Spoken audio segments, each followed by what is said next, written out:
Bien, buenos días con todos, ¿me escuchan?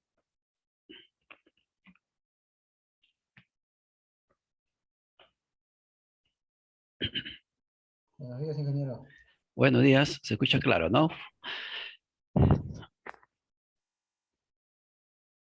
Sí, ingeniero, se escucha claro. Bien, vamos a empezar con la explicación del sílabo. Vamos a hacerlo un poco rápido porque con el grupo anterior no me ha alcanzado el tiempo. Una pregunta, ¿ustedes van a ir mañana a algo de la parte médica? Sí, ingeniero, tenemos examen médico el día de mañana. ¿A qué horas? ¿De qué hora a qué hora?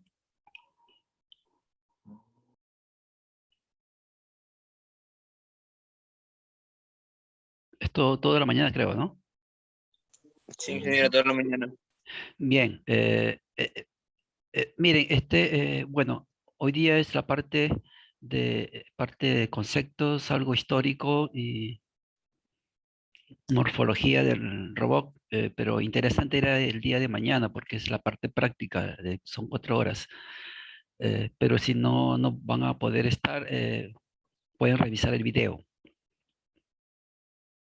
¿ya? Revisen el video, ahí les vamos a explicar los software que vamos a utilizar, las instalaciones y algunos ejemplos en el software, ¿ya? De todas maneras, revisan los videos y ahí van a tener la clase, ¿no? Si es que van a estar mañana en el examen médico. Bien, vamos a empezar entonces. Bien, tienen el sílabo en el aula virtual. Descargamos el sílabo. El curso es robótica, ¿no? Bienvenidos al curso. Inicio, esto empieza desde el 8 de noviembre y termina el 25 de febrero, 16 semanas. El curso tiene 6 horas de duración, las clases, 2 horas de teoría, como hoy día, 2 horas de teoría y 4 horas en la parte práctica, ¿no? Acá está su horario y este grupo B, los días miércoles de 9 hasta las 10:45 y los jueves desde las 10:45 hasta la 1 de la tarde con 45 minutos. Esta es la semilla que nos han entregado, la semilla con la que tenemos que trabajar. Está dividido en 4 unidades. 4 unidades: introducción, morfología del robot, herramientas de localización, en la primera unidad. Segunda unidad, cinemática dinámica. Tercera unidad, programación, control y programación. Y cuarta unidad, de que es robot móviles. Vamos a ver cómo está disgregado estas unidades, ¿no?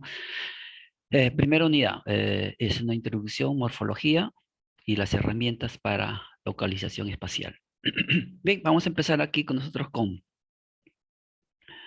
una explicación de lo que estamos haciendo ahorita, la explicación del sílabo, y después una introducción histórica del concepto de robótica, cómo nace la robótica, y si nos alcanza el tiempo, la parte de la morfología del robot, la estructura del robot, cómo es típicamente la estructura de un robot.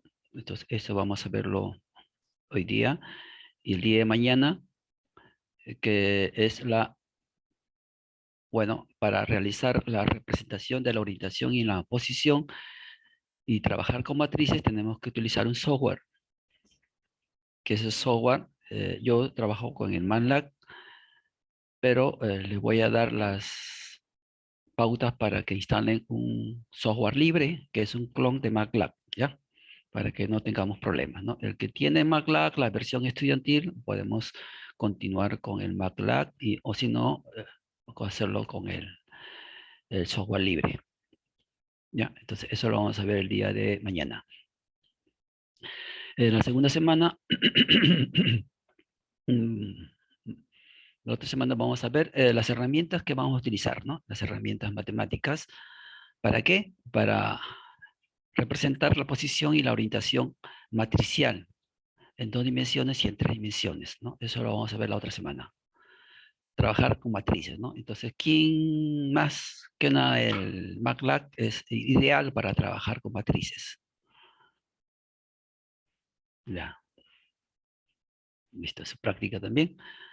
Práctica de posiciones y matrices rotacionales. Semana número 13. Bien, entonces con las herramientas, continuamos con la herramienta, pero esta es una herramienta mucho más avanzada, que es la matriz de transformación homogénea. Entonces, esta es una matriz, en una sola matriz estamos juntando la traslación y la orientación en 3 dimensiones, ¿no? En una sola matriz. Entonces, esta matriz homogénea es lo que bastante se utiliza en robótica, ¿no? Bastante. Tanto en cinemática como en dinámica utilizamos matrices de transformación homogénea. Eso lo vemos en la tercera semana. Terminamos y empezamos de la parte cinemática, ¿no? Entonces acá con las 3 semanas ya tenemos a las herramientas matemáticas para poder trabajar la cinemática, ¿no? Y empezamos con la cinemática. Pero vamos a trabajar, hay 2 cinemáticas, ¿no? La cinemática directa y la cinemática inversa. Entonces en la semana 4 trabajamos con la cinemática directa. El tipo de trabajo es geométricamente o utilizando la transformada homogénea. ¿Ya? Hay 2 métodos de trabajar, ¿no?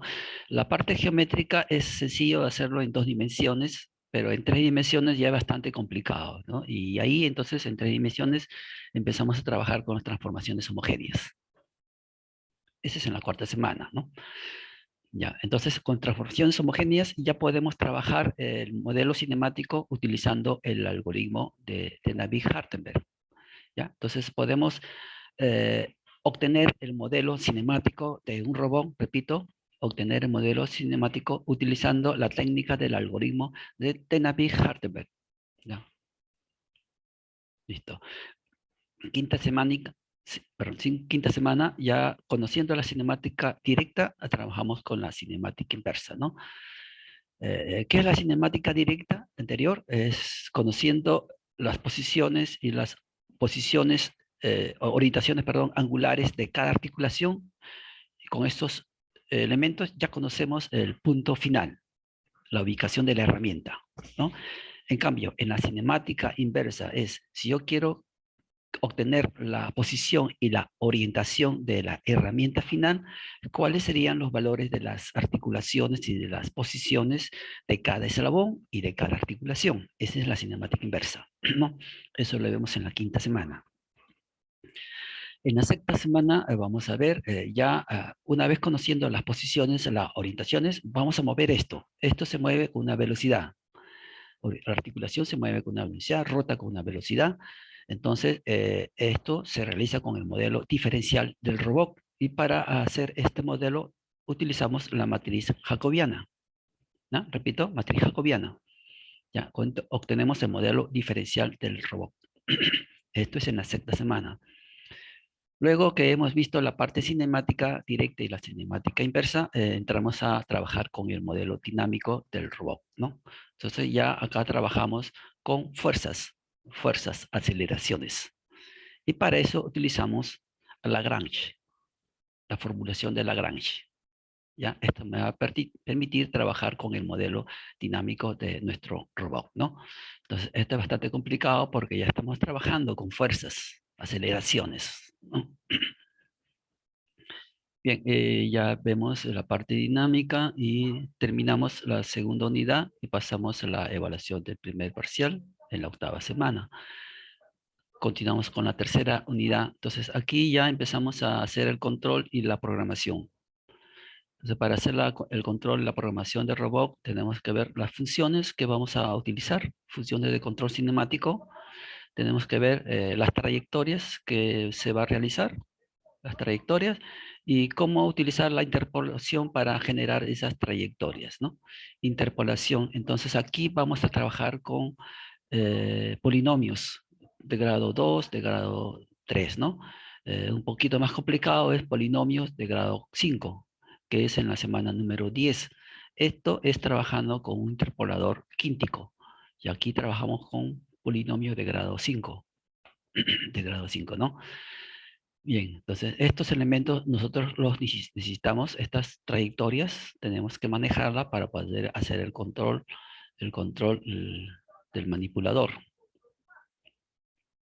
Bien, continuamos entonces en la semana número 11.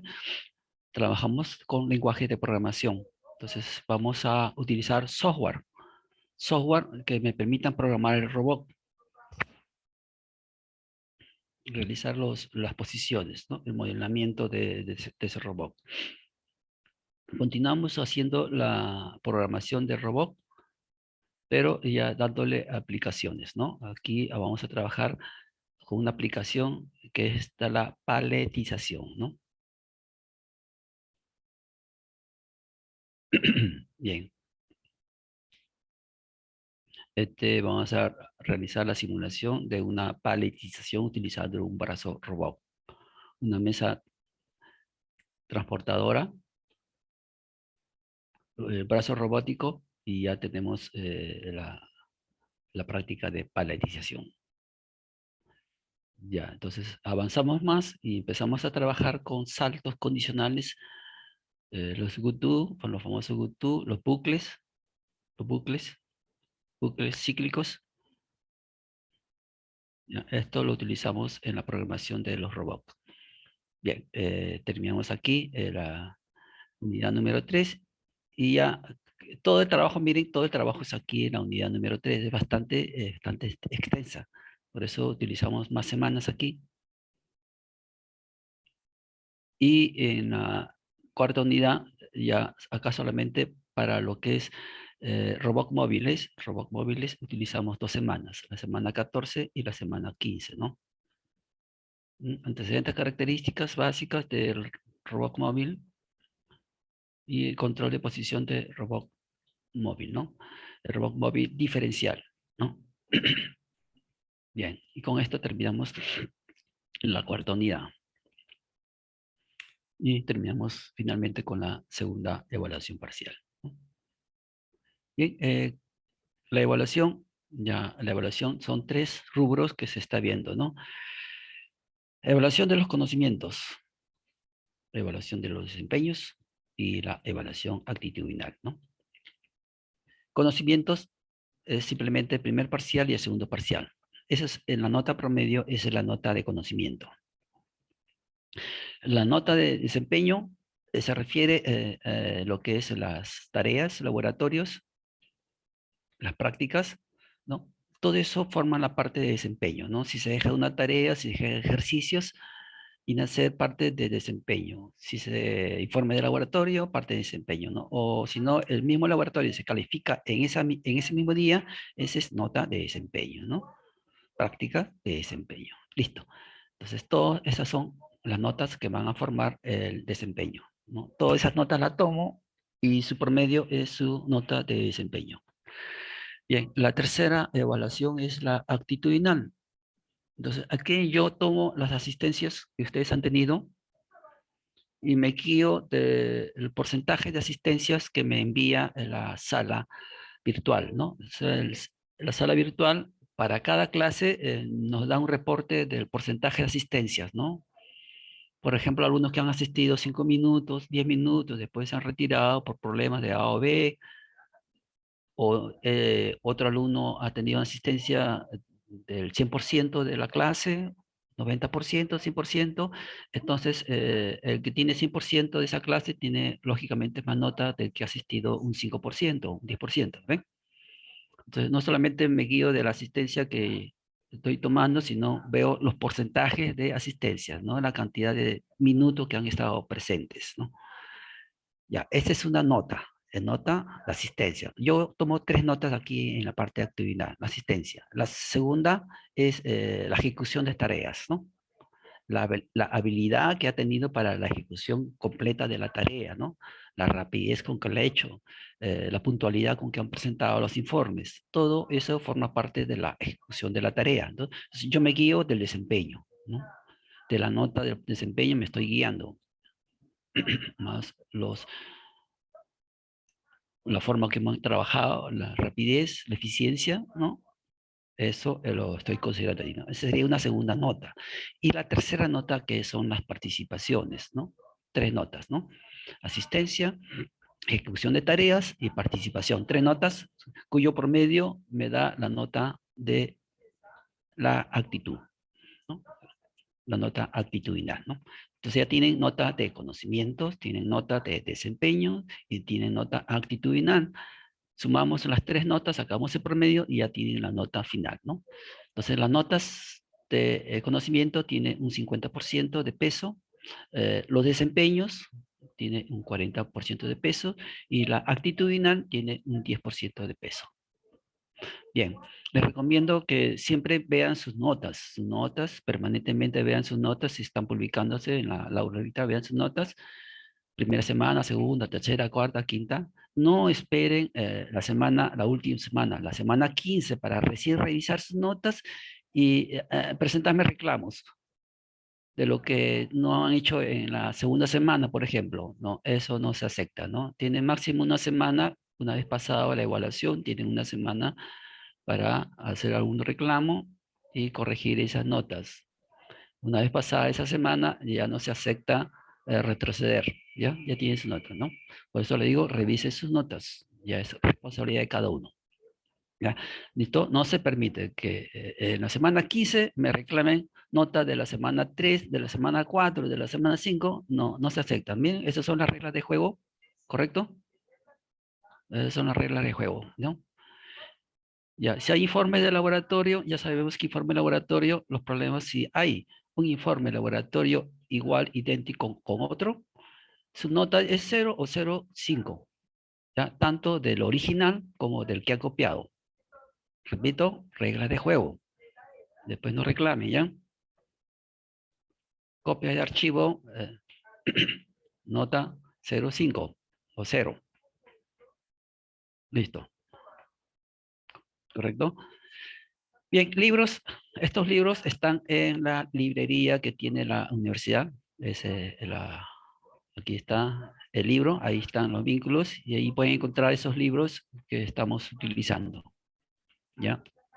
Hablan bastante de cinemática, dinámica, aunque son bastante un poquito, algunos son un poquito complejos, pero en clase vamos a reforzarlo. Bien, entonces ya sabemos cómo vamos a trabajar, qué temas vamos a tocar. ¿Ok? ¿Preguntas?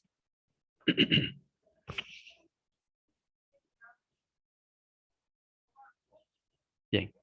Empezamos entonces con la primera clase. Poner esto acá.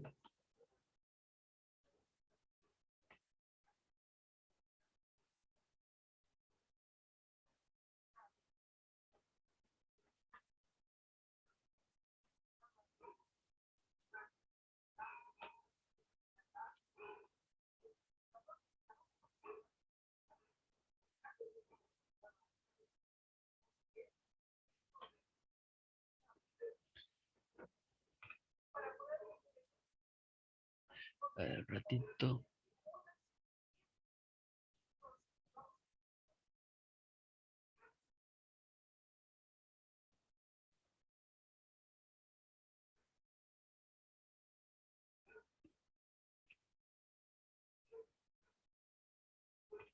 Bien, ¿se ve el PPT? Sí, ingeniero, sí se ve. Bien, gracias. Vamos a ver acá primero la parte histórica, ¿no? De los antecedentes de esta ciencia de la robótica. Históricamente, los primeros indicios de la robótica lo estamos viendo en Grecia, Alejandría, ¿no? También en Arabia, la parte de los países arábicos, ahí también vemos inicios, ¿ven? Aquí ven este nombre, Ctesibius, un griego que empezó a trabajar dando los principios de la hidráulica con la clexidra. Ven acá el nombre clexidra.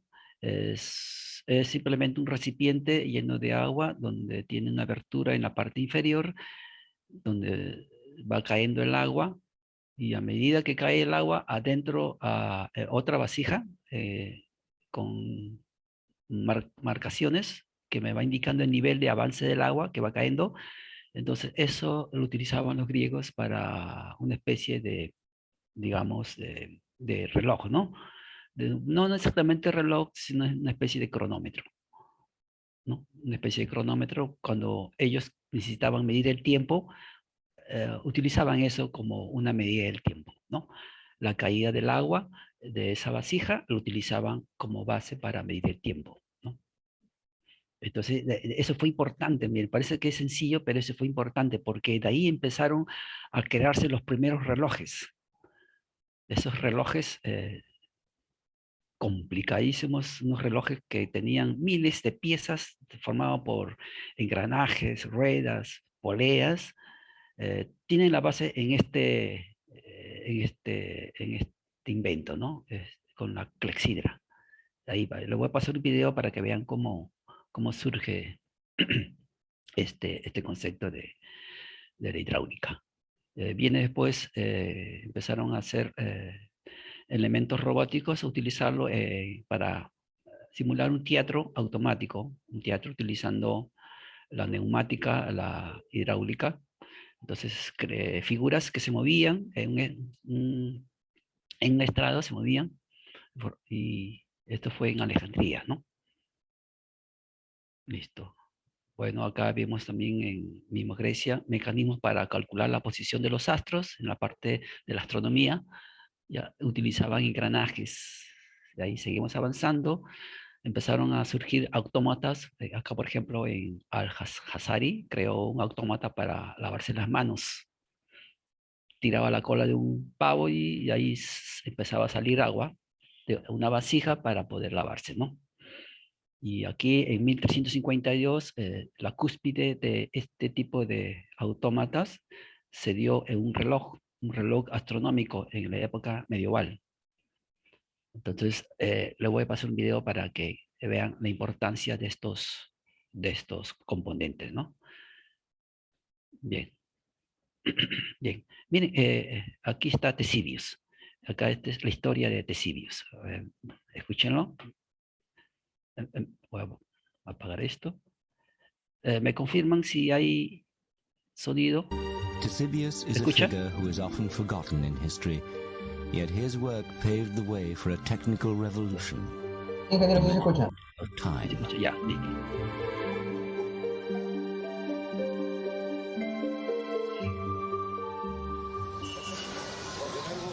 Yet Ctesibius came from humble beginnings. He was the son of a simple barber. As a young man, he had worked in his father's barber shop in Alexandria, inventing gadgets such as adjustable mirrors. And here he was surrounded by the constant dripping of water, which would inspire his great invention. Ctesibius knew that for thousands of years the Egyptians had used ordinary water timers to mark the hours of the day. The famous Karnak water clock is one example. Despite the intricate hieroglyphics, strange symbols and images of gods and animals, it's a simple device, as this reproduction shows.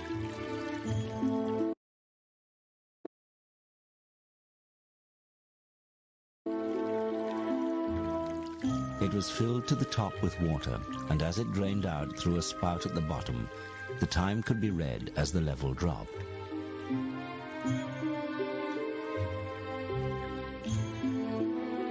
Markings inside showed the passing hours, but these varied as the number of hours from sunrise to sunset varied from month to month.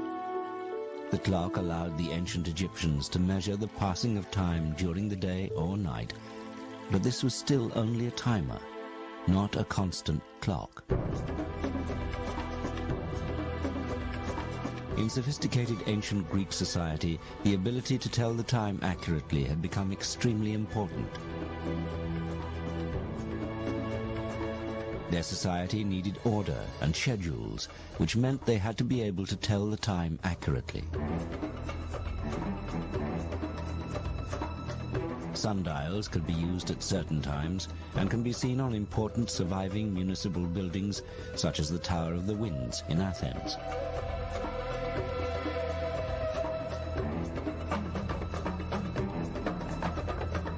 But when the sun went behind a cloud or night fell, how would they know what time it was then? The first Greek solution to this age-old dilemma was their own water timer called a clepsydra, or water thief. The clepsydra was a very elegant device for measuring periods of time. You might, for example, want to give equal amounts of time to lawyers in a courtroom or speakers in a political assembly. It worked very simply. You filled a large vessel with water, and when you were ready to start timing, you simply took the bung out of the bottom, and the water ran slowly out of the vessel. Lawyers in minor legal cases may have been allowed the time it takes one clepsydra to empty to give their arguments. However, for a serious case like a murder, a whole room may have been needed to allow more time for evidence. But when all the water was gone, your time was up. It's the origin of the phrase, running out of time, as that is quite literally what happened. For breaks or overnight, however, a bung could be put in, effectively pausing the session. The clepsydra had one significant limitation. It's a timer, not a clock. The problem is that when the vessel is full, the water gushes out the bottom. But as the water level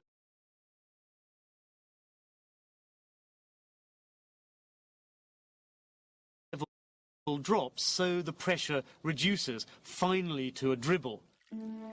The ancient Greeks made their clepsydrae more and more ornate, but they still had the same problem. The fact the water ran more quickly at the beginning than at the end. They created graduated scales to compensate for this, but they could not make them run at a constant speed. Ctesibius, however, saw the solution. He realized that if the vessel was always full, then the water pressure out would always be the same. If he could master that, he knew he could create an accurate device which would change the world. This then was the challenge he decided to set himself. Ctesibius saw that the way to simplify the Egyptian clepsydra was not to utilize outflow of water, but to try and obtain a uniform inflow of water.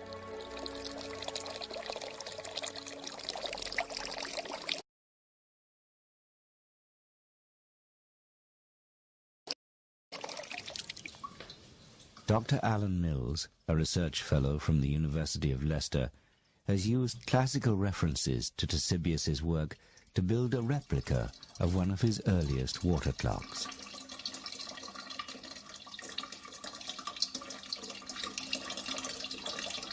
It's very sophisticated. It's one of these inventions that's easy once some genius has thought of it. The challenge was to keep the reservoir of the clepsydra full at all times. And this is how Ctesibius did it. Firstly, he added another water tank above the main reservoir. This poured water into the top faster than it could flow out, meaning the reservoir was always full. And any excess water could just run off into an overflow container. The water would always come out of the reservoir at the same speed. Now Ctesibius just had to measure it. To do this, he decided to put another water tank under the constant outflow. In this container, he placed a float with a pointer on top and a scale next to it. When the level of the water rose, the pointer rose at a constant speed. It was a stroke of genius. Ctesibius had created the world's first mechanical clock, thanks to the dripping water in a barber's shop.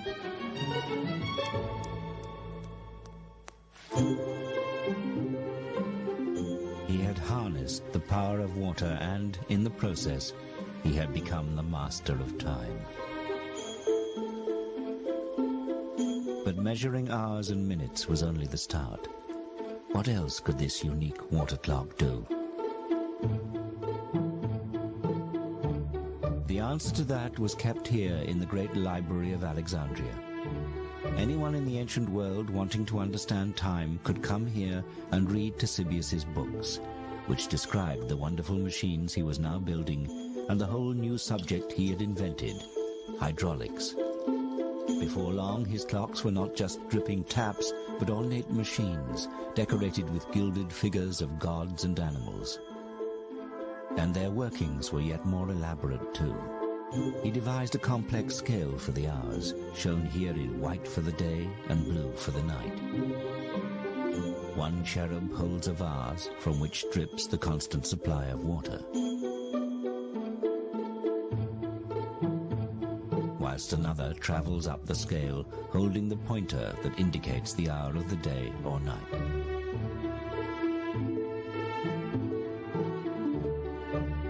But that was only the start.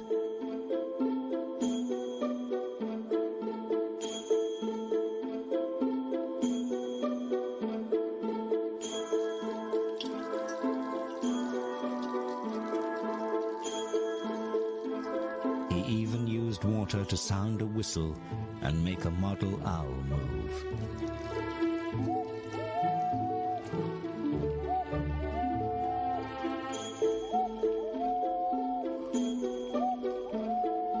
He had invented the world's first cuckoo clock. The increasingly complicated series of gear wheels also allowed the scale to rotate very slowly to indicate the days within each month of the year. This clock was also now a calendar. An automatic day and night, month and year cuckoo clock.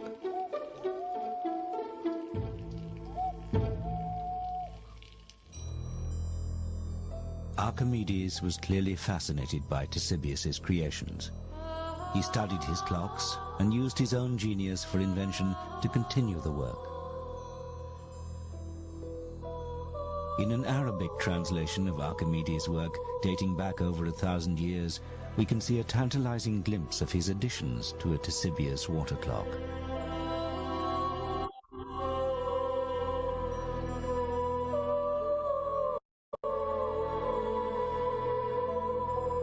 This modern reconstruction shows Archimedes' elaborations to the Ctesibius clock.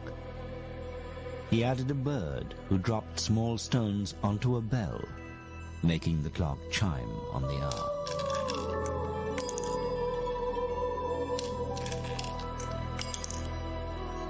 The woman is a gorgon with snakes for hair. When the bell chimes, you look up to see her eyes change color, indicating the time. This is the first automated chiming clock in history. One can only imagine the spectacle when Archimedes unveiled his daring design. In Greek mythology, anyone who looked into the eyes of the Gorgon would be turned to stone. But with Ctesibius's help, Archimedes could be the man who dared to look into the face of the Gorgon. So much information has been lost that Ctesibius has been largely forgotten.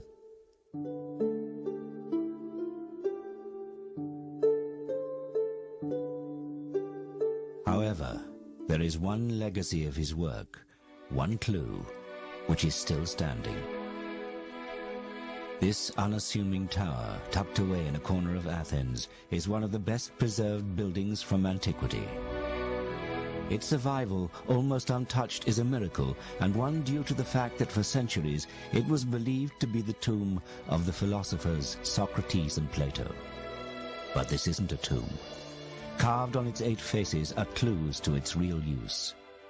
On each side, a worn sculpture of each of the 8 winds can still be seen, along with a sundial. It was actually built by an astronomer around 200 years after the death of Ctesibius, but is a monument to his genius. This building, now known as the Tower of the Winds, was the public clock of ancient Athens. Inside this tower, there once stood a huge and complex water clock based on a Ctesibius design.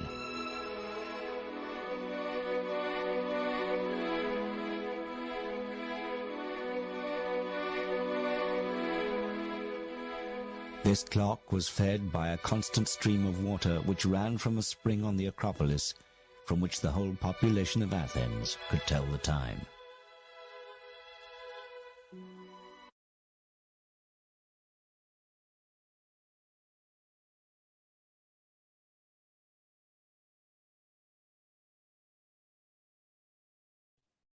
Bien. Increíble, ¿no? Simplemente utilizando la calle del agua, cómo se llegó a construir un reloj de agua.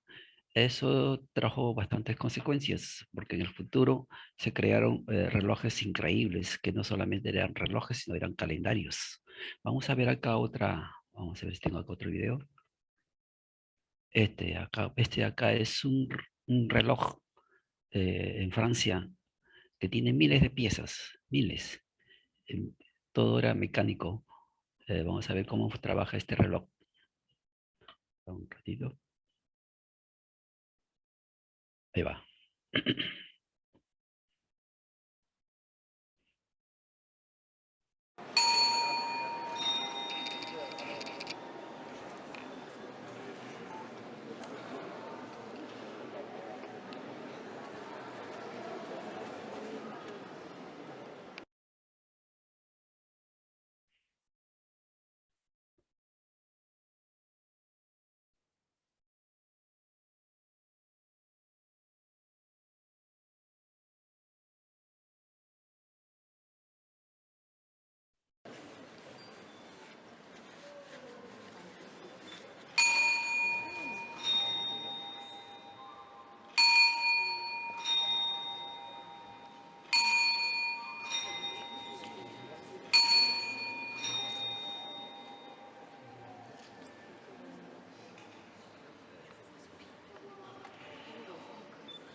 Regardez maintenant tout en haut.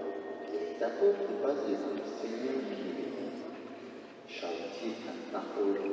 Bientôt Christi portem Heiland vorbei. Der Heiland inintensé. Au passage du quatrième apôtre, le coq placé sur l'oreille de gauche. Pas 3 fois les ailes et chante pour la première fois. Pas Toscan des vierten Apostels, et der Heiland zum letzten Mal.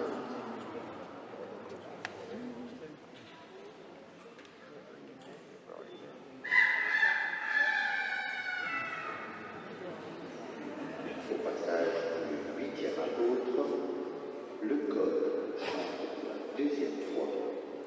Beim Durchgang des 8. Apostels kräht der Heiland zum 2. Mal.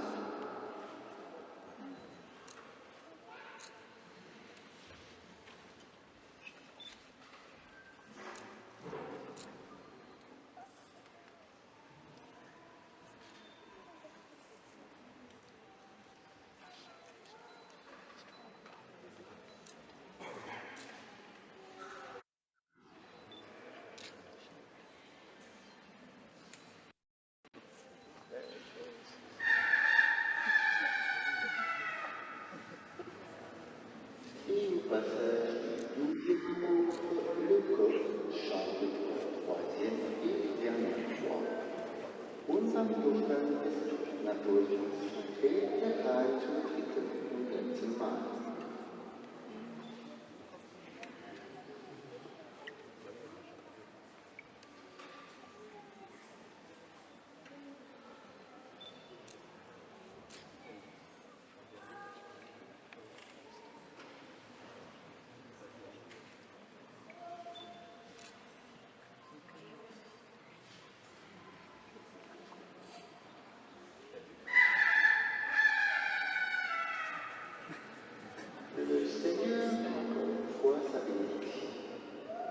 défaillante par l'ANC.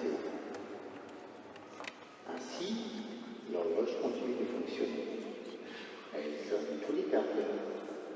Ce sont 4 âges de la vie humaine qui passent devant la mort. Le soir, à 18 heures, elle s'arrête automatiquement jusqu'au lendemain à 6 heures. Seule la mort sonne les heures. Somit läuft die Uhr weiter. Sie schlägt wie der 4. Stunde. Das sind die 4 Lebensalter, die Tod vorbeiziehen. Abends um 18 Uhr bleibt sie automatisch stehen bis am Morgen 6 Uhr. Nur der Tod schlägt die Stunde. Voilà, maintenant, mesdames et messieurs, la vie de la radio reste ouverte. Les personnes désirant un souvenir.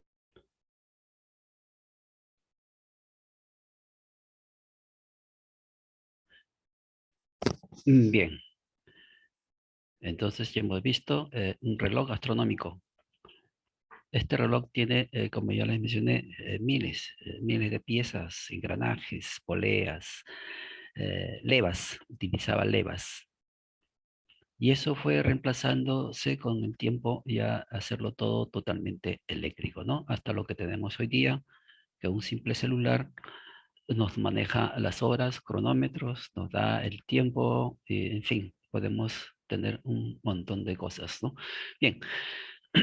Bien, continuamos con el avance de la robótica. Miren, ya en 1796 ya hicieron este tipo de autómatas donde su función, por ejemplo, la muñeca para servir té.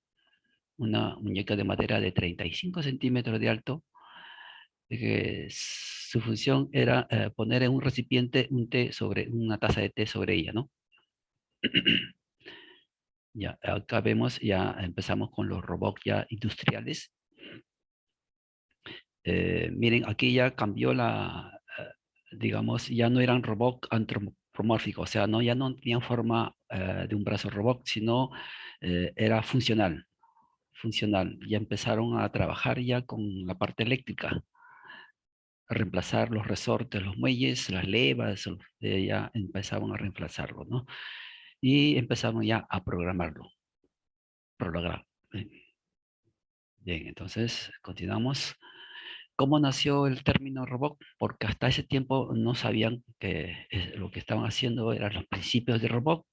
El término robot recién empezó, miren, surgió en una obra teatral, de un escritor checo, Karel Čapek, en 1921.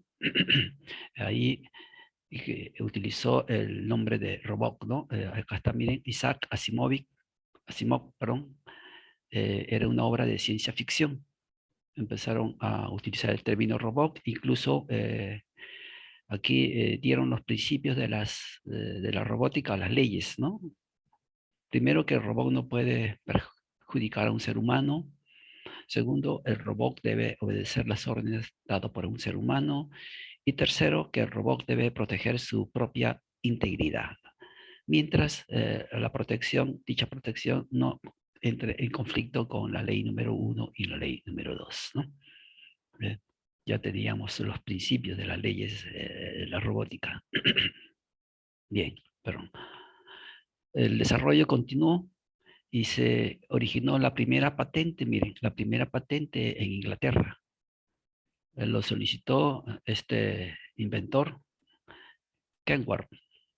Solicitó la primera patente y se la dieron en 1957 sobre el robot, ¿no? Después en Estados Unidos la posta pasó a Estados Unidos con George Tebble, ¿no? Un ingeniero norteamericano que creó bastantes patentes, muchas más patentes. Y prácticamente a él se le dio que estableció las bases del robot industrial, ¿no? De ahí nacieron las bases de nuestro robot industrial, ¿no? Siguió Tebble siguió con otro ingeniero, Engelberg, funda una empresa, Maidon, ¿no? Ya que es un robot, este es el primer robot en 1961 que empezó a trabajar en una fábrica, la fábrica General Motors, una fábrica de carros, ¿no? General Motors. Ahí empezaron a utilizarse en una fundición por inyección. Ahí empezó a trabajar nuestro primer robot, ¿no?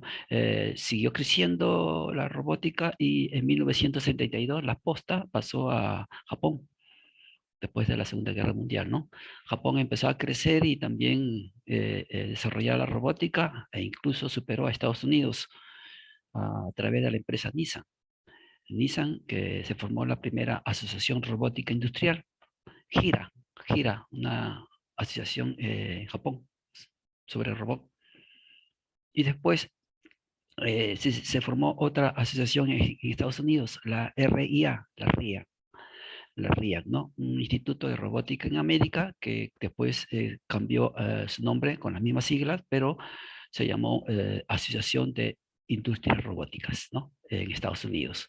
En Estados Unidos, luego la posta de Estados Unidos pasó a Europa a través de la firma de Suecia, ASEA. Esta firma cambió de nombre que ahora se llama ABB, la famosa empresa de fabricación de transformadores, ABB, ¿no? Pero también está dedicado a lo que es control, a lo que es robótica. ¿Ya? Y creó el primer robot, el famoso robot KUKA. ¿Han escuchado hablar de KUKA?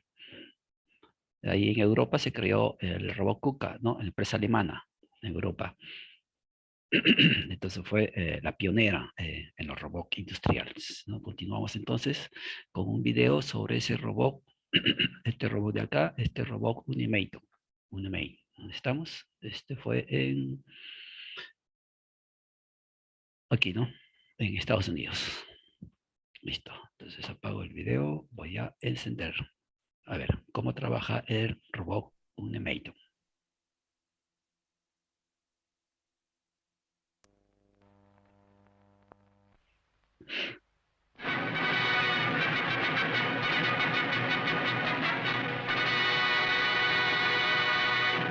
This is Movie Turn. Leslie Mitchell reporting. A robot for industry. And this is it, Unimate, a machine that can reach out to 7 feet and perform a multitude of tasks in factory or laboratory as skillfully as a man, but without getting tired. It's controlled by a built-in memory system. You just lead it once through the required motions, and it can then repeat them 24 hours a day, week after week.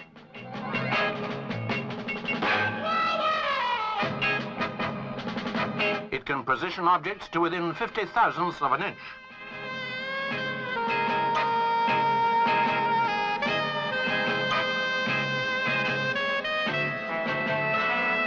Completely unaffected by heat, cold, fumes, or dust, it could take over a lot of unpleasant jobs. It can operate unattended for 500 hours. Originally developed in the States, it's now being made in Britain, and this was its public debut. Have one with me.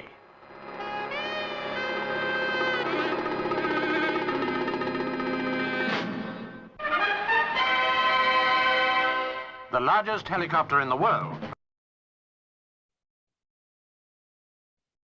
Bien, entonces ese fue el robot Unimate. Bien, continuamos con el desarrollo de la robótica y aquí vino a crearse nuevamente en Japón el robot más eficiente, que es el robot Scala. Tiene grados de libertad rotacionales y prismáticos que son ideales para trabajar en lo que es la paletización. Tiene solamente 3 grados de libertad, ¿no? 3 grados de libertad. Por lo tanto, su costo es bajo, más económico, y se utilizaba para ensamblado de piezas y para lo que es lo que le dije ya, la selección y la paletización de objetos, ¿no? Luego, nuevamente pasó la posta a Estados Unidos.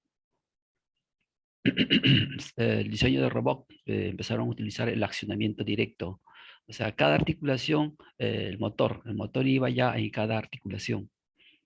No utilizaban el elemento de transmisión a través de cintas o poleas, ¿no? Utilizaron directamente los motores en las mismas articulaciones, ¿no? Bien, más aplicaciones del robot. Se pasó, perdón. Utilizando submarinos, la teleoperación, teleoperación a distancia, el manejo a distancias, ¿no? Para manejar los robots, los submarinos dentro del agua. Nuevamente en Japón, siguió la fiebre en Japón y empezaron a crear los primeros robots ya de forma humana, ¿no? A través de la empresa Honda, la famosa empresa de motos Honda, ya los robots ya eran humanoides. Bien, ahora en los siguientes futuros de desarrollo, siguiendo esa secuencia, ya empezaron a aquí centrarse en la parte móvil, la destreza y la autonomía de los robots, ¿no? Y su mayor interacción con los seres humanos. Vamos a ver acá otro video del robot Scara. Van a ver los grados de libertad. Fíjese las articulaciones, cuáles son rotacionales y cuáles son lineales o prismáticas. Vamos a ver acá el video. Ya, ahí va.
Bien, entonces vemos ahí, hemos visto el robot, vieron las dos articulaciones rotacionales y la última articulación prismática.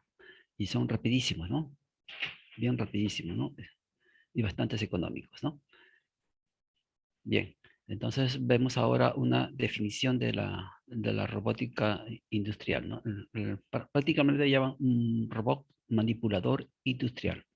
Ese es el nombre que se le da, ¿no? Robot manipulador industrial. Entonces, el primer concepto de la RIA, acá, de esta institución, RIA, le dio el concepto a este como un manipulador multifuncional, reprogramable, capaz de mover piezas, herramientas o dispositivos especiales según trayectorias variables y que estas son programables. ¿Con qué fin? Con el fin de realizar tareas diversas. Entonces, este es el concepto que da la RIA, ¿no? La Asociación Industrial de Robótica. Bien, otro concepto, pero ya más estandarizado, ¿no? De la ISO. La norma ISO ya define al robot manipulador, ¿no? Es un manipulador de 3 o más ejes, con control automático, reprogramable, multiplicación, móvil o no, destinado a ser utilizado en aplicaciones de automatización.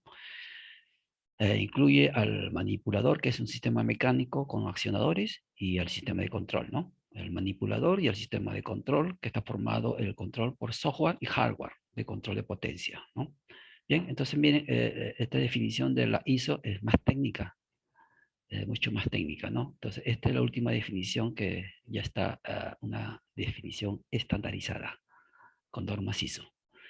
Bien, continuamos. Vemos ya toda la parte histórica, los antecedentes, y ahora vamos a ver la parte de la morfología del robot. Dentro de la morfología vamos a encontrar su estructura mecánica, las transmisiones de movimientos, los accionamientos, los motores, para los accionamientos. Lógicamente, en un sistema de sensores. Un sistema de sensores y también el control de esa potencia. Control de la potencia. Y por último, las herramientas que son los elementos terminales, ¿no? Entonces vamos a ver hasta donde nos dé el tiempo toda esta morfología. Empezamos con la estructura mecánica. Bien. Aquí vemos un robot manipulador industrial y vamos a definir la estructura. ¿Cómo la definimos? Primero ven acá las articulaciones. Ven acá, por ejemplo, esta flecha curva representa una articulación que se mueve así en forma rotacional. Esta es una articulación rotacional.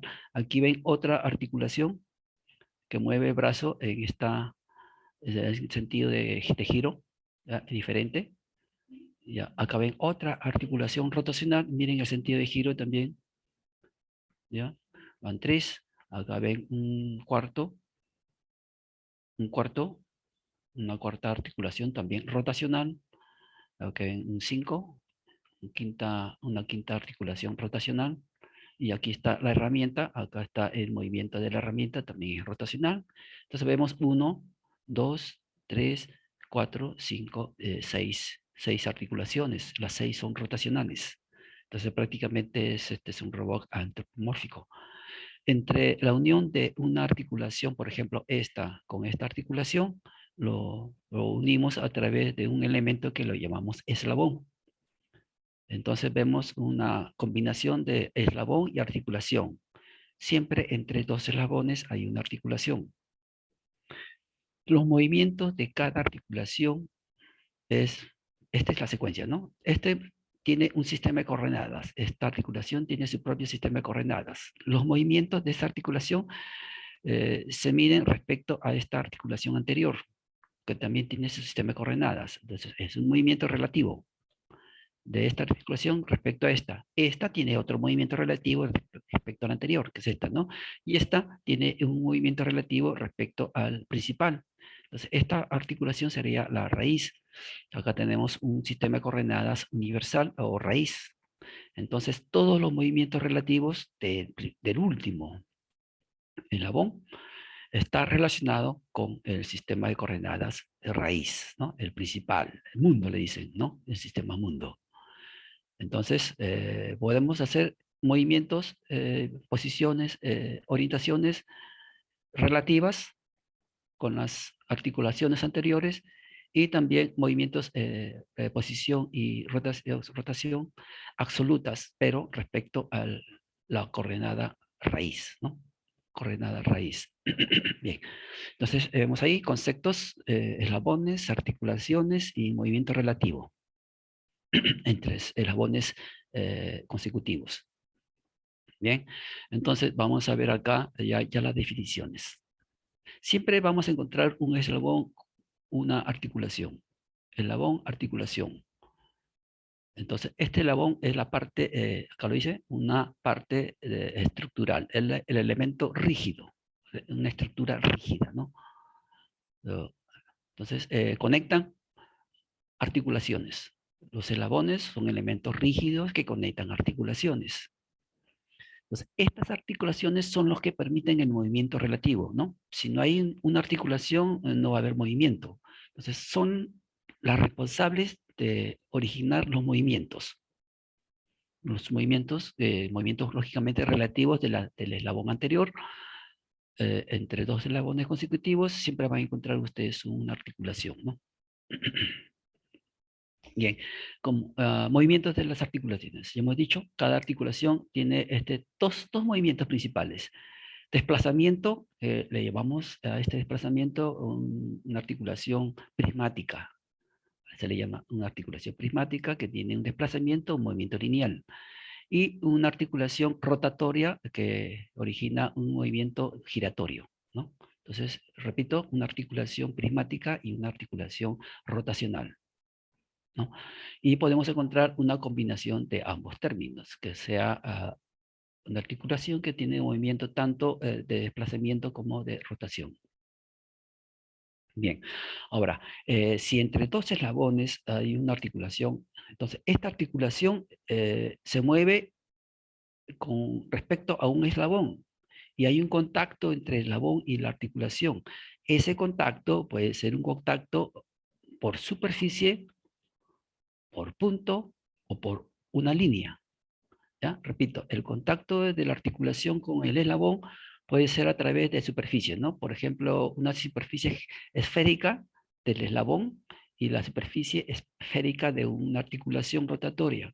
Entonces, eso se mueven, el contacto es una superficie esférica. Entonces, a esa superficie, cuando el contacto es de superficie, se le llama un par inferior.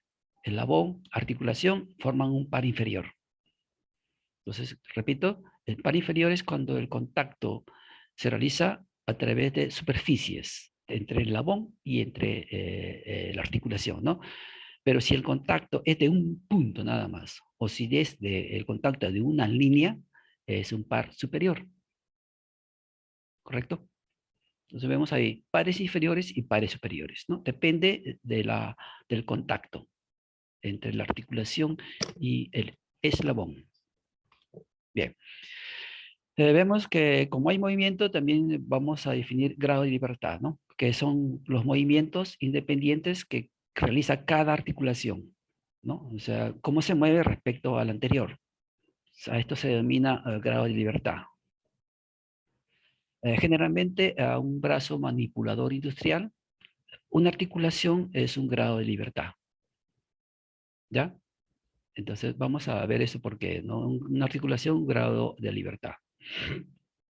Bien, entonces en un resumen, estamos viendo eslabón, articulación, pares.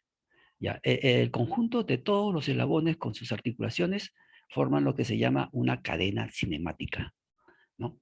Porque se mueven, ¿no? Hay movimientos relativos. Entonces, todos esos movimientos relativos forman parte de la cadena cinemática. ¿Y qué eso es esto? Es simplemente conjunto, que hemos dicho, pares. O sea, pares inferiores, pares superiores. Son conjuntos de pares, ¿no? Realmente la cadena cinemática es un conjunto de pares cinemáticos que tienen movimientos relativos, ¿no? Entonces, ven ustedes acá, es simplemente relaciones entre eslabones y articulaciones, ¿no? Esto es una cadena cinemática formada por pares cinemáticos. Bien, entonces, en resumen, la estructura mecánica, ¿qué cosa es? Prácticamente es una cadena cinemática. La estructura mecánica forma una cadena cinemática. Vamos a ver acá en la siguiente, vamos a ver los pares que le estábamos mencionando. Voy a poner una línea para dividir los pares inferiores con los pares superiores. Entonces aquí tenemos, aquí separamos, ¿no? A la izquierda están los pares inferiores y a la derecha los pares superiores. Vamos a ver el primero. Si ustedes ven acá, hacia abajo tienen el eslabón, miren, y termina en una especie de superficie esférica. La articulación también tiene una superficie esférica, ¿no? Y el contacto de articulación con eslabón es una esfera, es una superficie esférica, es un par inferior. Aquí vemos otro ejemplo, donde el contacto son dos planos, dos superficies planares. Es un par inferior planar. ¿Ya? Incluso acá nos dan los grados de libertad, ¿no? Se mueve en el sentido de esta flecha, se mueve en el sentido de esta flecha.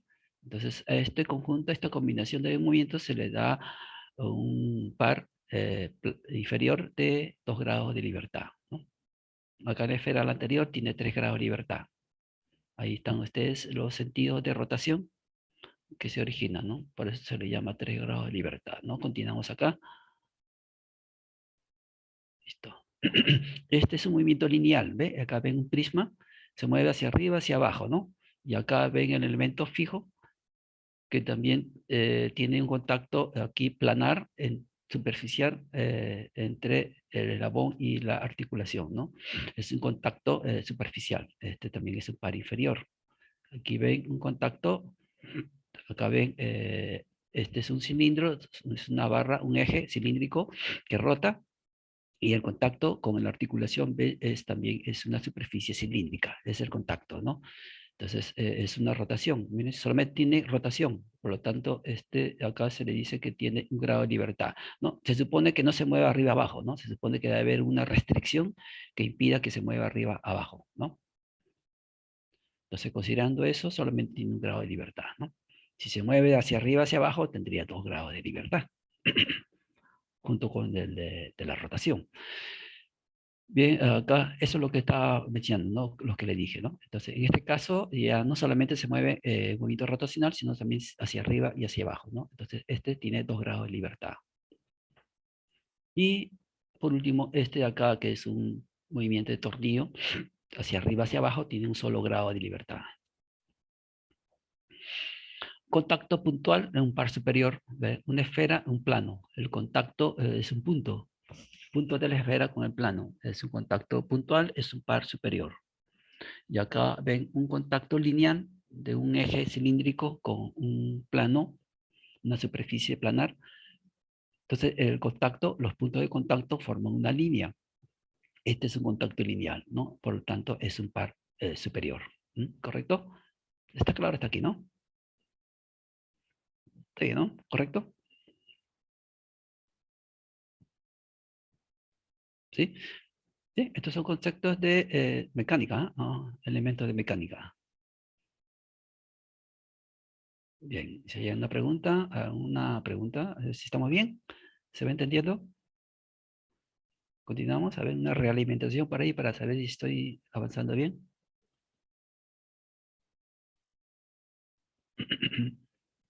¿Sí? ¿Un comentario? ¿Estamos bien?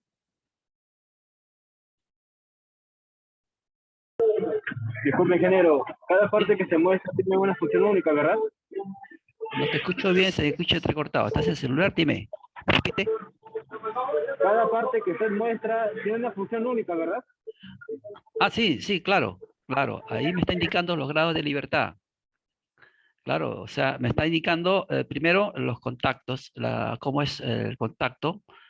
Si es contacto por superficie, todo lo que es contacto por superficie, o sea, que tengan 2 dimensiones, 3 dimensiones, ya eso es un par inferior, un par inferior. Pero si el contacto es por un punto o una línea, es un par superior, ¿no? Eso. Y aparte me está diciendo los grados de libertad. Este de acá es una esfera que tiene 3 grados de libertad y me está indicando aquí los movimientos que realiza, ¿no? Este de acá tiene 2 grados de libertad, me está indicando, tiene un movimiento para este lado y tiene un movimiento así lineal, ¿no? 2 movimientos lineales que en combinación forman 2 grados de libertad. Y acá abajo me está diciendo que es un par inferior, es prismático, un par inferior que se mueve hacia arriba, hacia abajo. Hacia arriba es un grado de libertad. Y aquí solamente me está indicando que tiene un grado de libertad porque solamente el eje rota. Supongo que este de acá debe ser una restricción que impide que estos dos tendrían una restricción que impide que suba o baje el eje, ¿no? O el elemento, o la articulación, ¿no? Impide que suba o baje. Entonces, él solamente tiene un grado de libertad porque solamente gira. Gira. En cambio, este de acá, este es cilíndrico porque el contacto es una superficie cilíndrica y no solamente rota, el eje rota, sino que la articulación sube y baja. Entonces, por lo tanto, tiene 2 grados de libertad. ¿Correcto? Bien. Entonces, ya estamos aclarando de que los grados de libertad es según los movimientos relativos de la articulación y estamos aclarando qué tipo de par se trata, ¿no? Pares inferiores y pares superiores. Bien, entonces continuamos. Miren, hoy día no vamos a terminar todo porque las diapositivas ya lo tienen en la plataforma bastante extensa, ¿no? El día de mañana continuamos terminando la diapositiva y arrancamos con la parte práctica. Les recomiendo que asista, aunque sea un momento para tener la información en la plataforma para que estén, digamos, se registre su asistencia, aunque sea unos minutos para tener su asistencia, y después ustedes pueden visualizar el video, ¿ya? La noche visualizan el video para que verifiquen los software que vamos a utilizar. Bien, continuamos entonces. Ahora vamos a ver los grados de libertad. Vamos a utilizar la fórmula de Grubler para hallar los grados de libertad. Vamos acá está la fórmula de Grubler. Acá está, Grubler. NGDL, esto se refiere grados de libertad, número de grados de libertad. Ya. ¿A quién es igual? Primero a este parámetro lambda. Lambda es el grado de libertad según sea en un plano, o sea, en 2 dimensiones, o sea, en 3 dimensiones. Si trabajamos en 2 dimensiones, eso vale 3. Si trabajamos en 3 dimensiones, en el espacio, eso vale 6, ¿no? Lambda vale 6, ¿no? Repito, si trabajamos en un plano en 2 dimensiones, lambda vale 3. Trabajamos en 3 dimensiones, lambda vale 6, ¿no? N va a ser el número de eslabones, ¿no? Aquí está, N el número de eslabones. Incluir el eslabón fijo, dice, ¿no? El eslabón fijo. Vemos otro parámetro J. J es la articulación, la cantidad de articulaciones. Y este sigma, que es desde 1 hasta la cantidad de articulaciones J, me indica los grados de libertad permitidos a la articulación. Si son, por ejemplo, 3, articulación 1, 2 y 3, ¿no? Las 3 articulaciones, ¿no? ¿Cuántos grados de libertad hay en esas 3 articulaciones? Vamos a aplicar acá la fórmula para que se entienda mejor. Bien, vamos a aplicar acá un concepto. Ven aquí, esto va a trabajar en un plano. En un plano, ¿no? O sea, acá vemos una articulación, acá vemos otra articulación, acá vemos otra articulación. Son 3 articulaciones, por lo tanto, J vale 3, ¿no? J vale 3. ¿Cuántos eslabones hay acá? No, miren, este es un eslabón, 2, 3, y incluso el fijo dice, también se le considera eslabón. Este es el fijo. Ahí está, ¿no? 1, 2, 3, 4 eslabones. Y articulaciones, 1, 2, 3 articulaciones, ¿no? N4, J3, y como estamos trabajando en el plano, lambda vale 3. Reemplazamos aquí en la ecuación, nos falta todavía sigma. Sigma son el número de grado de libertad, ¿no? Entonces, I1, articulación 1 tiene un grado de libertad. Articulación I2, articulación 2 tiene un grado de libertad. I3, la articulación I3 tiene un grado de libertad, ¿no? 1 más 1 más 1 es igual a 3. ¿Ya? Entonces, reemplazamos todo. Así, lambda vale 3. Paréntesis, 4 es el valor de los eslabones, menos 3 que es J, la cantidad de articulaciones, y una constante menos 1. Cerramos paréntesis y aquí sumamos las funcionalidades de todas las articulaciones, que es igual a 3, ¿no? Y acá me da 3, número de grado de libertad, 3, ¿no? O sea, solamente puedo hacer 3 movimientos. En este caso, 3 movimientos rotacionales. Puedo mover los 3 articulaciones rotacionales, ¿correcto? Bien, entonces acá este ejemplo ya se entiende con esto la aplicación de la fórmula de Grubler. ¿Correcto? ¿Sí? ¿Hay que repetir algo que no se entendió? A ver, una realimentación por ahí.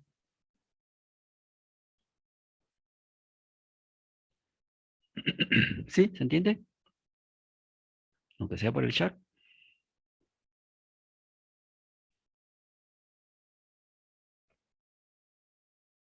¿Sí?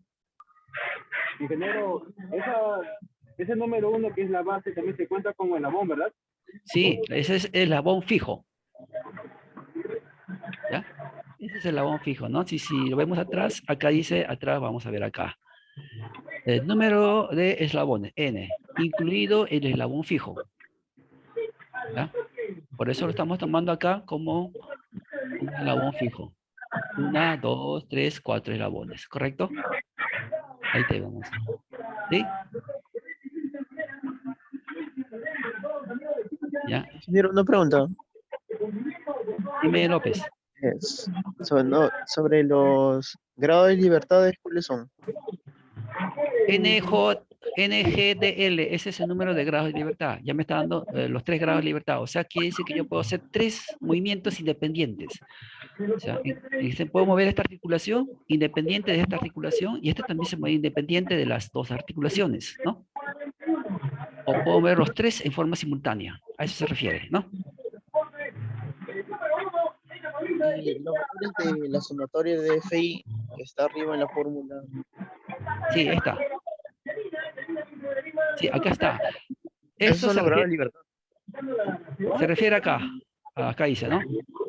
FI, grados de libertad permitidos a la articulación I. ¿Qué cosa es I? I es la articulación 1, 2, 3. Cada articulación, ¿no? Por ejemplo, acá. Aquí, grado de libertad permitido de esto. Esto solamente tiene un solo grado de libertad, nada más, porque rota nada más. No tiene movimiento prismático, solamente rotacional. Tiene un grado de libertad, por eso acá pongo 1. Articulación 2. Tiene solamente un grado de libertad, solamente rota. Por eso ponemos 1. Y la articulación 3 tiene solamente un grado de libertad, porque solamente rota también. Por eso es 1. Entonces sumo 1 más 1 más 1, 3. Ese es el valor de FI, ¿no? De FI para todas las articulaciones, ¿no? La sumatoria de FI. Y pongo acá 3. ¿Correcto? ¿Ya? ¿Sale 3 así? Claro, ¿no? Sí, Es un ambiente ruidoso. Ya. ¿Alguna otra pregunta? Vamos a ver más ejemplos para que esté claro, ¿no? Aquí, por ejemplo, número de grado de libertad. Vamos a ver eslabones. Ya está, miren. Eslabón 1, este es fijo, este es el piso, ¿no? La parte sólida fija de lo que es referencia para los demás. El segundo eslabón, tercer eslabón, cuarto eslabón. Y ahí tengo 4 eslabones. J. Ahí están 1, 2, 3, 4 articulaciones rotatorias. Ya, lambda. Estoy en un plano. O sea, lambda vale 3. Ya, ahora acá la sumatoria de los grados de libertad de todas las articulaciones, empezando con la articulación 1, entonces este tiene un grado de libertad 1. Este es una rotación 1. Este es otra rotación 1. Y aquí, este es donde se mueve 3. Acá es 4, ¿no? Aquí me equivoqué, aquí es 4. Son 4 rotaciones, ¿no? Acá hay un error, aquí es 4, ¿ya? Listo. Entonces reemplazamos. 3 es lambda, lambda es 3. N es 4. J es 4. 1, la constante es 1. Y la sumatoria de FI es 4. Y esto me da 1. Quiere decir que solamente me permite mover de todas, solamente puedo mover una de ellas, ¿no? Cualquiera de ellas, no el resto. ¿No? Por ejemplo, si muevo esto, yo puedo mover esta rotación, pero cuando yo muevo esto ya no puedo mover las otras. Solamente tiene un grado de libertad, ¿no? Eso es lo que me dice el análisis de la fórmula. Un grado de libertad, ¿no? Bien, vamos a ver otro ejemplo.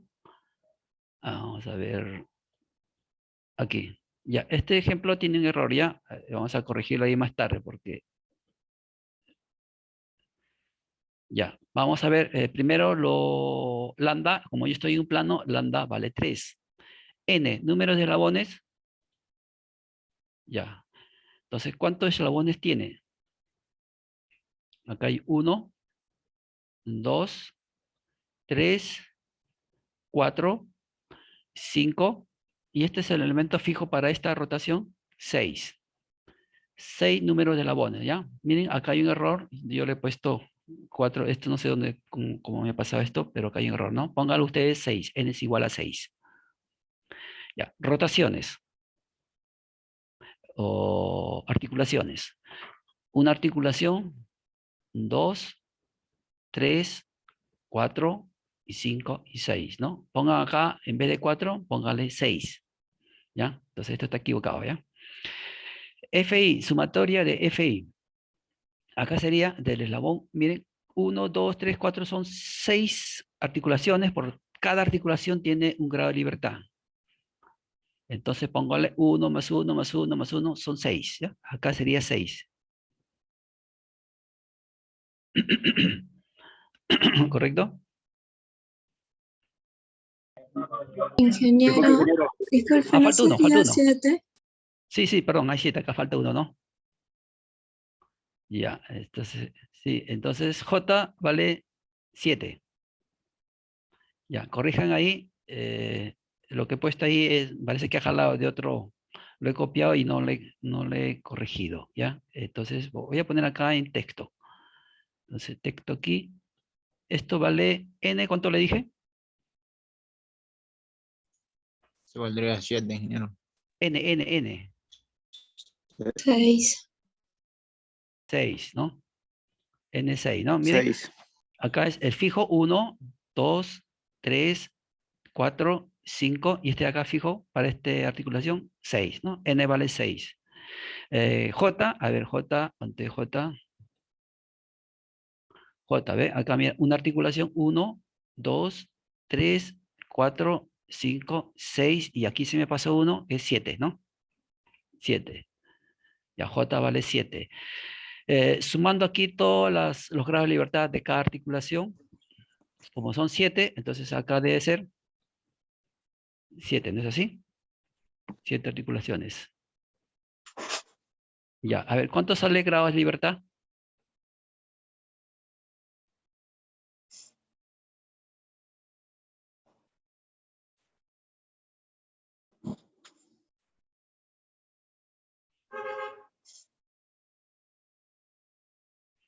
Aquí esta operación está mal, ¿ya? Repito, nuevamente no se confíen de esto, porque aquí hay un error.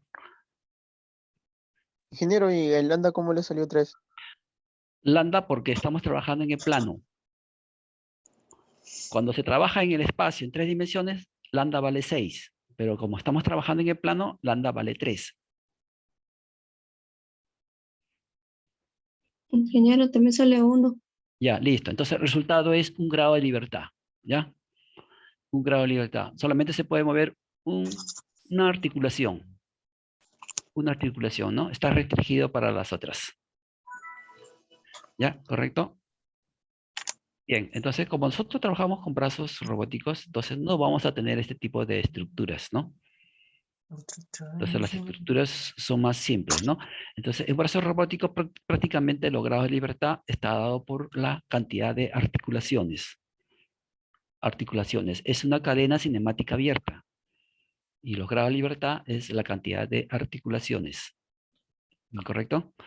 Ya, entonces estos son ejemplos porque es parte de la mecánica, ¿no? Para que sepan de dónde sale la fórmula. La anterior, esta acá sí nos dio correcto. Un ratito.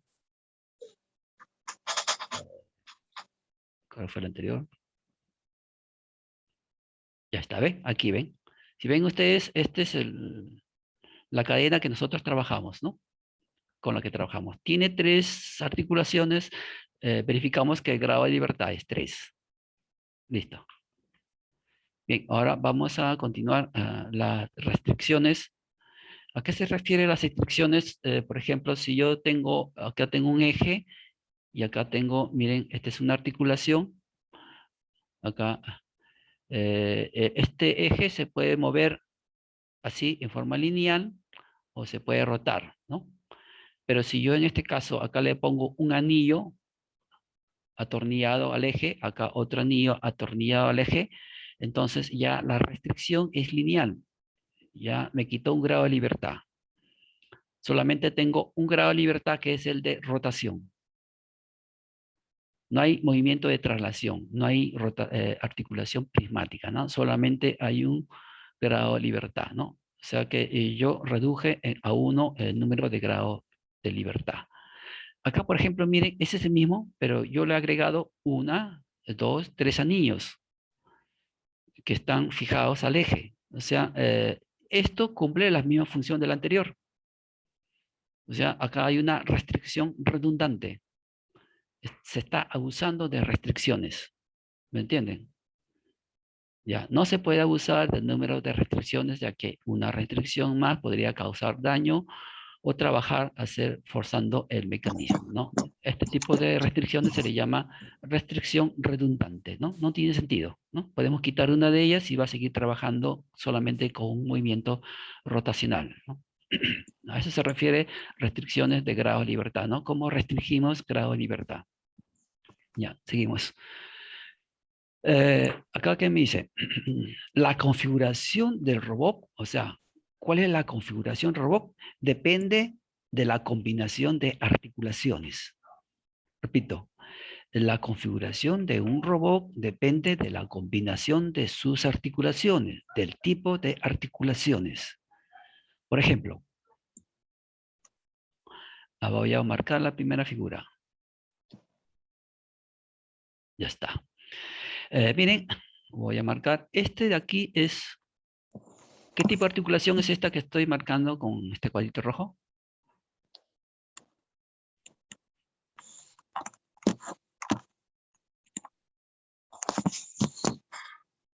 ¿Qué dicen ustedes? ¿Es una articulación rotacional?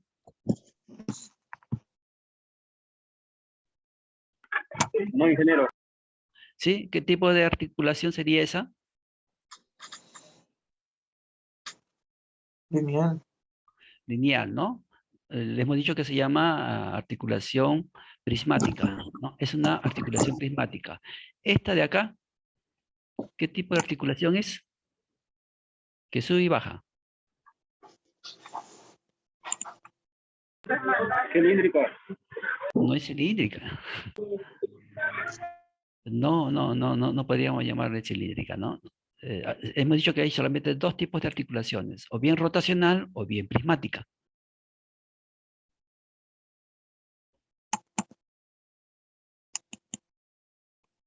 ¿Sí? Entonces, ¿qué tipo de articulación es esta? ¿Sí? ¿Qué dices, Guerra? Martínez. Prismática. Prismática, pues no, Martínez, prismática. Y acá tengo otra articulación. ¿Qué tipo de articulación es?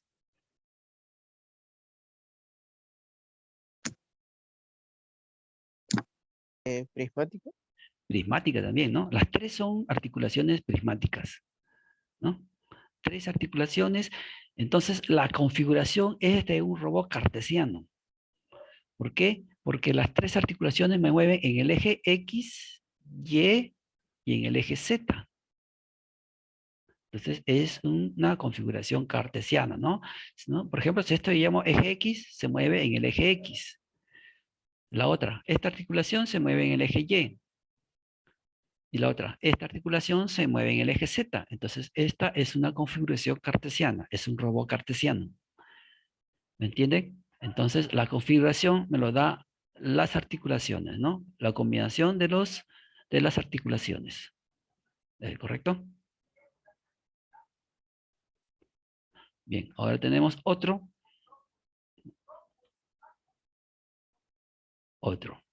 Miren, dice un robot cilíndrico. Ahora, ¿por qué es cilíndrico? O sea, la configuración es cilíndrica. Vamos a ver las articulaciones. ¿Esta qué articulación es? Voy a marcarlo.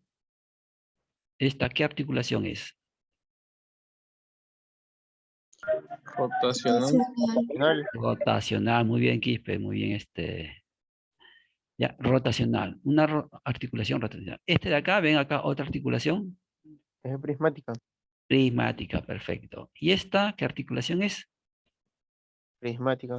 ¿No? Hay dos prismáticas, ajá, perfecto. Hay dos prismáticas y una rotacional, ¿no? Entonces aquí podremos definir a este robot poniendo el nombre de las articulaciones. Por ejemplo, P, prismática, R. Es una configuración PPR, ¿no? Otros le ponen RPP. Rotacional, prismática, ¿no? Ahí están las tres articulaciones. Ahora, vamos a ver la configuración. Dice que es cilíndrico. A ver, ¿por qué es cilíndrico? Vamos a ver. Voy a dibujar acá. Borro esto de aquí. Ya. Entonces, aquí marco el extremo final. Entonces, este es el extremo final. Aquí va la herramienta del robot. Ya, cuando se mueve, por ejemplo, vamos a hacer un movimiento de rotación, ¿no? Vamos a rotarlo. Entonces, al rotarlo, esto va a girar así. bueno, no se puede, voy a utilizar esto, se va a rotar, ¿no? Al rotar hace un movimiento circular. Bueno, más o menos, ¿no? O sea, muevo esta articulación rotacional y este extremo final genera una circunferencia. ¿Lo ven? Genera una circunferencia, ¿no? Si en ese momento yo subo y bajo la articulación prismática hacia arriba y hacia abajo, esa curva cilíndrica, esa circunferencia sube y baja. Y al subir y bajar forma una, digamos, una superficie cilíndrica. ¿Ven? Por eso se le dice que este es un robot cilíndrico, una configuración cilíndrica. El cilindro tiene un radio. Ahora, ¿cómo varía ese radio? Con esta articulación prismática puedo disminuir el radio o puedo aumentar más el radio, pero sigo teniendo superficies cilíndricas, solamente que de diferentes radios. ¿Se entiende? Entonces, la combinación de la articulación P, R me genera un robot de configuración cilíndrica, ¿no? Una configuración cilíndrica, le llamo robot cilíndrico. ¿Correcto? Aquí. A ver, ven acá ustedes, esto de acá. ¿Qué tipo de articulación es? Rotacional. Rotacional. Acá tengo otra articulación. ¿Qué tipo es?